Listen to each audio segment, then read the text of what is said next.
Merry Krampus Night, another illustrated poem for you to color by Shoshanah Lee Marohn.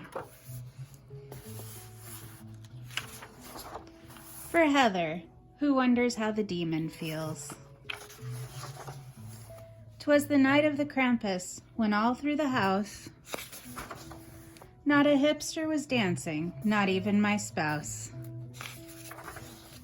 The band had all dressed in goth clothing with care, knowing that Krampus soon would be there. The children were playing with a dirty old train in a corner by the bathroom while Mom took the blame.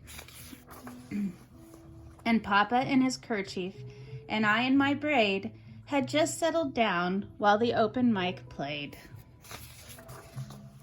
When out of the alley there arose such a clatter, we all rushed out to see just what was the matter. Away to the door I flew like a flash, pushing aside that guy vaping hash. When in the doorway, appearing like a star, a horned man with a Fender guitar. The way of his attitude, the gleam of his tour bus, I knew in a moment it must be the Krampus. More rapid than eagles the baristas came, and he whistled and shouted and called them by name. Now Heather, now Marilyn, now Stephen and Judy, on Virginia, on Val, Danielle, Marka, and Susie. Turn on the amp, hook up this cord, grab me a beer and don't look so bored. As dry leaves that before the wild hurricane fly, when they meet with an obstacle, mount to the sky, so from the house tap the beer juice did flow, and the horned man's skin took on a healthy glow.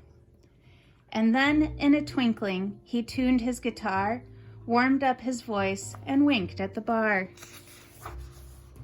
As I drew in my hand and was turning around, out of his amp came a terrifying sound. Notes that put to shame other musical arts, an anthem so mournful could rip out our hearts. We took out our earbuds and pulled back our hair as he sang of a loneliness too terrible to bear.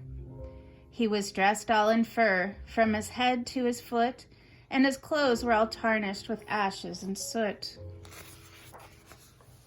I am the Krampus, he sang, and I have no life, not a child, not a mother, not a hamster, nor a wife. You all treat me harshly for these horns on my head. I am so lonely, I might as well be dead. You assume I'm a demon because of how I look. I even went so far as to sign his evil book. And now I'm the Krampus, and when you give birth, I come and steal your children away from this earth.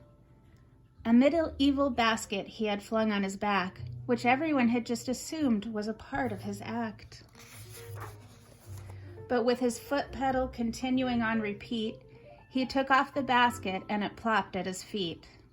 Inside it, he kept all his whips and his knives, torture devices that could take all our lives. His eyes, how they twinkled, his dimples, how merry. His cheeks were like roses, his nose like a cherry. A wink of his eye and a twist of his head just gave me to know that I may soon be dead. He spoke not a word, but went straight to his work, shoving children in his bag with a terrifying jerk. And those who should run, and those who would hide, he grabbed deftly with a whip and pulled them inside. The basket grew bigger and bigger with weight, but never did it break and free the children of their fate. Hoisting the infants in his basket of shame, this was the night he made his evil fame. His bus was outside, from its engine came a roar. Krampus, he cried, and ran out the back door. And away they all flew, like a bat out of hell, or a pagan Christmas demon, one might say as well. But I heard him exclaim, ere he drove out of sight, Happy Christmas to all on this merry Krampus night.